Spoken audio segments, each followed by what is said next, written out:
capitonné entre deux cafés serrés. On cherche un coupable idéal pour expliquer que tout va mal quand les saumons se font plus rares et que l'eau tire vers le noir. On brandit, grave et sûr de soi, moustachu qu'on montre du doigt. C'est la photo grand silure, monstre à barbillon d'azur.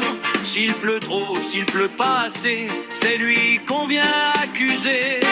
Quand le fleuve perd la raison, hop, procès sans instruction. Au banc des bêtes impures, on condamne le silure. En Dordogne comme en Gironde, on refait le tour du monde sans quitter la salle du port. Rapport relié en or, moins d'ombre sous les frondaisons. Barrage, gravier, pollution, c'est plus simple, foi d'expert, de viser ce poisson d'enfer. C'est la photo grand silure, tirant des eaux obscures. S'il croque un gardon distrait, c'est un drame organisé.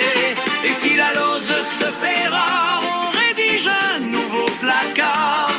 À cause de sa denture, disparition des eaux pures. Pourtant le vieux pêcheur du coin, qui connaît chaque méandre et recoin, dit que le mal vient d'un peu plus loin que d'un géant tapis dans le foin. Il parle d'usines de béton, de frayères sans protection, mais ces mots-là dérangent plus qu'un poisson-chat un peu d'eau dure. C'est plus simple d'avoir figure d'ennemis à chevelure, de moustache et d'œil rond, que de revoir sa gestion. Alors tant pis pour la nature, on préfère la caricature au tribunal des eaux qui dure, toujours coupable le silure. Un jour peut-être on comprendra que le courant ne ment pas, que les rivières ont mémoire des erreurs de nos histoires. En attendant dans les brochures, on imprime l'aventure d'un heureux glouton et obscur qu'on appelle Monsieur Silure.